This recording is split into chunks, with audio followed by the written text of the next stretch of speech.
नमस्ते आप सभी को। मैं हूं ज्योति स्नेदा girl. Thank you so much for stopping by. तो विंटर आते ही बाल क्या होने लगते हैं, बिल्कुल झाड़ू जैसे एकदम रूखे सूखे होने लगते हैं।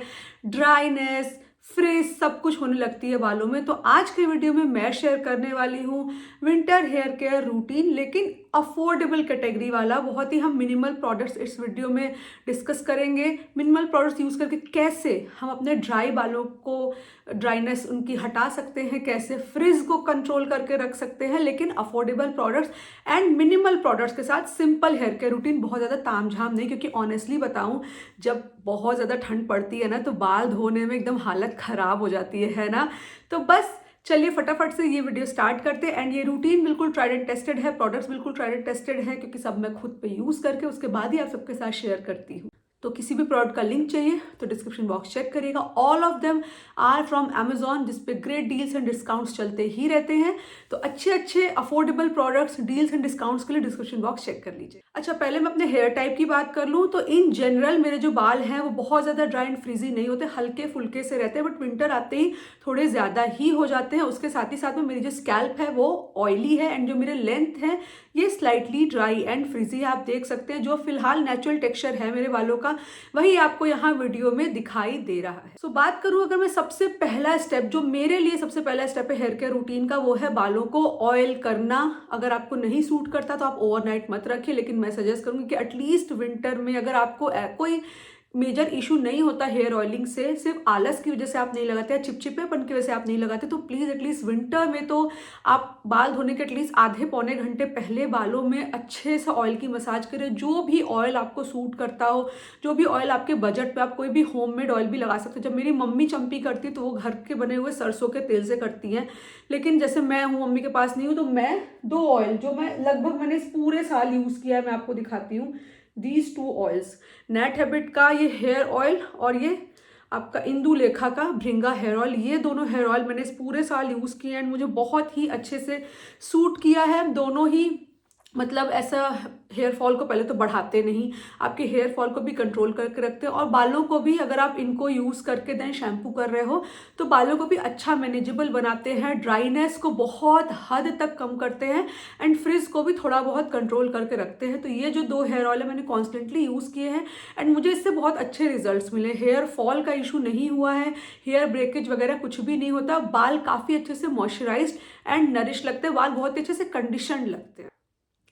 नेक्स्ट स्टेप आता है हमारा बालों को शैम्पू करने का, और एक ही शैम्पू मैं आपको रेकमेंड करूंगी जो कि मुझे बहुत ज़्यादा अच्छा लगा, वो है ये लॉरियल का glycolic gloss extra gloss shampoo. इसमें इन्होंने 3% ऑफ ग्लाइकोलिक एसिड कॉम्प्लेक्स का यूज़ करा है, एंड ये आप देख सकते हैं कि फिनिश हो चुकी है ये बॉटल, और मैंने ऑलरेडी अमेजोन पे मेरा ऑर्डर प्लेस कर दिया है।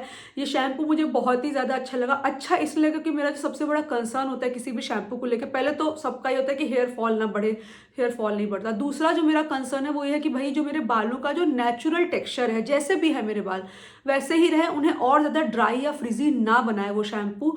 एंड ये शैम्पू मेरे बालों को बिल्कुल भी एक्स्ट्रा ड्राई या फ्रिजी नहीं बनाता, जो मेरे बालों का नेचुरल टेक्सचर है उसे वैसे ही मेंटेन करके रखता है। साथ ही साथ में इसमें ग्लाइकोलिक एसिड है, तो ये बहुत ही हल्का फुल्का स्कैल्प को एक्सफोलिएशन भी प्रोवाइड करता है, जो कि ऑयली स्कैल्प को चाहिए होती है, ताकि बिल्डअप ना हो एंड बहुत ज़्यादा ऑयलीनेस ना हो, डैंड्रफ ना हो। तो स्लाइटली मैं कहूँगी माइल्ड स्कैल्प एक्सफोलिएशन भी ये शैम्पू प्रोवाइड करता है। साथ ही साथ में बालों को अच्छे टाइम तक फ्रेश भी रखता है। तो ओवरऑल मुझे ये शैम्पू काफ़ी ज़्यादा अच्छा लगा, स्पेशली अभी विंटर के लिए तो बहुत अच्छा लग रहा है। नेक्स्ट स्टेप आता है बालों को कंडीशन करने का, एंड मैं ऑनेस्टली बताऊं तो अगर मैंने मेरे बालों में हेयर ऑयल लगाया हुआ है तो मैं शैम्पू के बाद कंडीशनर वाला जो स्टेप है वो कई बार स्किप कर देती हूँ। बट अगर आपके बाल बहुत ज़्यादा ड्राई एंड फ्रीजी हैं तो आपको मैं सजेस्ट करूँगी कि आप कंडीशनर वाला जो स्टेप है उसे स्किप ना करें।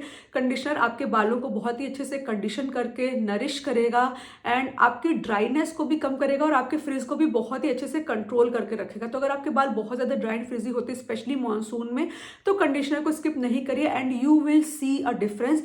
कंडीशनर भी मैं सेम रेंज का ही रेकमेंड करूँगी। ये सेकेंड बॉटल है मेरी इस कंडीशनर की, एंड ख़त्म हो चुकी है, जबकि मैं हर वॉश पे कंडीशनर नहीं यूज़ करती हूँ तो भी इतना ये जा चुका है। तो ये है उनका shine ceiling conditioner with 4% glycolic acid complex. ये एक्चुअली में जो कंडीशनर का काम होता है अच्छे से करता है, मतलब बालों से डलनेस को ख़त्म करता है, फ्रिज को बहुत अच्छे से कंट्रोल करता है, बाल बिल्कुल भी ड्राई नहीं लगते, बहुत ही सॉफ्ट एंड स्मूथ लगते हैं। इस बात करूँ हेयर सीरम की, तो मेरे पास 2 रिकमेंडेशन है। पहला तो ये लॉरियल का उसी रेंज का ये हेयर सीरम है, ये है ग्लाइकोलिक ग्लॉस एक्सटेंशन सीरम, और दूसरा है ये डव का peptide bond strength live in cream. Basically ये भी आपका सीरम ही है। दोनों को आपको वेट डैम्प हेयर पे अप्लाई करना है, बिल्कुल सोकिंग वेट नहीं, डैम्प हेयर पे अप्लाई करना है।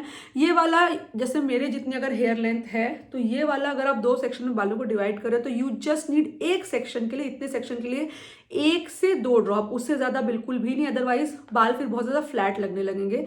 एंड 1 से 2 ड्रॉप में काफ़ी अच्छा काम करता है, बालों को अच्छी शाइन भी देता है, फ्रिज को भी कंट्रोल करता है, बाल अच्छे मैनेजेबल लगते हैं। और ये वाला थोड़ा क्रीम फॉर्म में, ये थोड़ा सा आपको ज़्यादा लेना पड़ता है, बट ये भी काम बहुत ही अच्छा करता है। हेयर ब्रेकेज जैसे जो बाल बीच बीच में से टूटते हैं ना, उन सब से भी ये प्रिवेंट करता है। एंड बालों को अगेन बहुत ही अच्छे से ड्राइनेस को कम करके, फ्रिज को बहुत अच्छे से कंट्रोल करके बालों को शाइनी एंड मैनेजेबल बनाता है। तो ये 2 जो सिरम्स हैं मैं रेकमेंड करूंगी। इवन अगर मैं कंडीशनर स्किप भी कर देती हूँ तो ये तो मैं लगा ही रही हूँ, ये दोनों सिरम्स तो मैं लगा ही रही हूँ, मुझे बहुत अच्छे रिजल्ट्स भी मिल रहे हैं। अब बात करें अगर वीकली है मास्क की, तो आप वीक में एक बार, विंटर में भाई मैं नहीं कहूँगी कि 2 बार 3 बार लगाओ, वीक में एक बार हेयर मास्क लगाइए, ताकि बाल जो है वो उनकी हालत अच्छी बनी रहे, बाल में शाइन रहे, बाल अच्छे से मैनेजेबल रहे। जिस दिन भी टाइम हो उस दिन लगाइए। आप आपका होममेड हेयर मास्क भी लगा सकते हो, जो भी आपके हेयर टाइप स्कैल्प टाइप के हिसाब से आपको सूट करता हो, कोई भी होममेड हेयर मास्क आप लगा सकते हो। बट अगर आप होममेड हेयर मास्क में नहीं जाना चाहते हो, उस फर्स्ट में नहीं जाना चाहते हो, प्रिपेयर करने का पूरा प्रोसेस नहीं करना चाहते हो, तो मार्केट में बहुत सारे अच्छे अच्छे हेयर मास्क अवेलेबल हैं। मैं जैसे मैंने कहा था कि एक अफोर्डेबल कैटेगरी का वीडियो होने वाला है, तो मैं सिर्फ एक हेयर मास्क रिकमेंड कर रही हूँ यहाँ पे। ये है आपका लव ब्यूटी एंड प्लेनेट का argan oil and lavender hair mask. 2 minute से इसको लगा के रखना होता है आपकी हेयर लेंथ में, एंड ये बहुत ही अच्छे से बालों को कंडीशन करता है, मॉइस्चराइज करता है, जो एक हेयर मास्क का काम है बहुत ही अच्छे से करता है। बाल काफ़ी सॉफ्ट एंड मैनेजेबल बनते हैं, और ये बेसिकली बना भी है आपके फ्रिज को ही कंट्रोल करने के लिए। तो फ्रिज अगर आपका मेन इशू है तो आप ये वाले वेरिएंट के लिए ज़रूर जाइए। अच्छा, ये तो हो गई प्रोडक्ट्स की बात, लेकिन कुछ जनरल बातें जिनका हमें ध्यान रखना चाहिए, स्पेशली अगर आप फ्रिज वगैरह को कंट्रोल में रखना चाहते हो। तो जब भी बालों को कोम करें, always use a wide tooth comb, इस तरीके का कोम हमेशा, जिसके दांत ऐसे चौड़े चौड़े हों, आराम से जिसमें कोम हो जाए, ऐसे कोम का यूज करिए, ताकि फ्रिक्शन कम होता है तो फ्रिज भी कम क्रिएट होता है। अगर एकदम पतले पतले दांत वाली कोम यूज करेंगे तो फ्रिक्शन ज्यादा होता है, जिससे कि फ्रिज भी बहुत ज्यादा होता है। तो इस तरीके के चौड़े दांत वाले कोम यूज करें। बालों को सुलझाने के लिए तो बिल्कुल चौड़े दांत वाले ही कोम का यूज करें। इवन मैं रेगुलर बेसिस पे भी इसी तरीके के कोम का यूज करती हूँ। दूसरा, बालों को ज्यादा देर तक गीला बिल्कुल भी ना रहने दें, वो बहुत ज्यादा फ्रिज को प्रमोट करता है। अगर आपके पास, जैसे मैं वैसे भले हेयर ड्रायर ना यूज करूँ, बट विंटर में अगर धूप निकली है तब तो मैं प्रेफर करती हूँ कि मैं धूप में जाऊँ, बैठूँ, टाइम है तो मैं धूप में बालों को सुखाऊं, क्योंकि उससे सिर्फ बाल ही नहीं सूखते, मुझे भी विटामिन डी मिलता है। बट अभी जब बहुत ज़्यादा ठंड पड़ेगी, कोहरा पड़ेगा, जब धूप बिल्कुल नहीं निकलेगी, तो मैं हमेशा हेयर ड्रायर का यूज़ करती हूँ बालों को सुखाने के लिए। सबसे हॉट वाला जो सेटिंग है उस पर नहीं, जो हॉट एंड कूल के इन बिटवीन होता है, वार्म वाली सेटिंग, उस पर मैं यूज़ करती हूँ। उससे क्या होता है, नुकसान भी कम होता है बालों को, बाल जल्दी से सूख भी जाते हैं, एंड फ्रिज भी नहीं क्रिएट होता। तो बालों को देर तक अगर आप छोड़ रहे हो नेचुरली एयर ड्राई होने के लिए, तो बाल ज़्यादा फ्रिजी होते हैं। एटलीस्ट विंटर में तो मैं यही सजेस्ट करूँगी, go for an affordable hair dryer. मेरे पास सालों से फिलिप्स का हेयर ड्रायर है, जो मुझे उस टाइम में मैंने अमेजोन से लिया था, तो मुझे 700-800 का पड़ा था, और अभी भी बहुत अच्छा काम कर रहा है, उसमें कोई इशू नहीं आया। मैं ढूंढूंगी अमेजोन पे, लिंक मिलेगा तो मैं डाल दूंगी। तीसरी चीज़ कि जैसे जैसे मैंने कहा, बालों को गीला न रहने दें, and at the same time बालों को सुखाने के लिए कुछ इस तरीके की माइक्रोफाइबर टाल्स का यूज़ करें। ये बहुत ही आसानी से पानी को अब्जॉर्ब करती है, काफ़ी ज़्यादा अब्जॉर्बेंट होती है। और ये मैं सच बताऊँ, मेरी बहुत पुरानी है। अगर आप मेरी शायद 3-4 साल पुरानी विंटर रिलेटेड वीडियो देखोगे ना, उसमें भी मैंने इसको दिखाया। ये भी मैंने अमेजोन से ही खरीदी थी। ये बहुत ज़्यादा पुरानी है एंड अभी भी बहुत अच्छा काम कर रही है। तो ये क्या करती है ना, आपके पानी को बहुत ही जल्दी और ज़्यादा सोक कर लेती है, तो बाल जल्दी से सूखते हैं, फ्रिज नहीं क्रिएट होता। अगर आप कुछ इस तरीके का नहीं लेना चाहते हो तो घर में पुरानी, बहुत ही पुरानी घिसी पिटी जो कॉटन की टी शर्ट है या फिर घिसा पिटा कॉटन का दुपट्टा हो, you can use that also. हर चीज़ में पैसे लगाने की जरूरत नहीं है, घर में भी जुगाड़ होते हैं, उनसे भी काम चल जाता है, तो आप उनको भी यूज़ कर सकते हो। जो आपके अपने रेगुलर जो टाल्स होते हैं उनका यूज़ ना करके आप एकदम पुरानी घिसी पिटी कॉटन की टी शर्ट या फिर कॉटन का दुपट्टा यूज़ करें, वो भी काफ़ी अच्छा काम करता है एंड फ्रिज को बहुत हद तक मिनिमाइज करता है। सो ये था मेरी तरफ से आप सबके लिए एक affordable winter hair care routine जिसका फोकस था कि आपके बाल हेल्दी रहे, मैनेजेबल रहे, ड्राइनेस कम हो, फ्रिज कम हो। वीडियो अच्छी लगी, हेल्पफुल लगी तो लाइक जरूर करिएगा एंड किसी भी प्रोडक्ट को चेकआउट करने के लिए डिस्क्रिप्शन बॉक्स चेक कर लीजिए, टैग्स आपको सब मिल जाएंगे। आज के वीडियो के लिए बस इतना ही, अब हम मिलते हैं अगले वीडियो में, तब तक के लिए स्टे ट्यून्ड, टेक केयर और नमस्ते।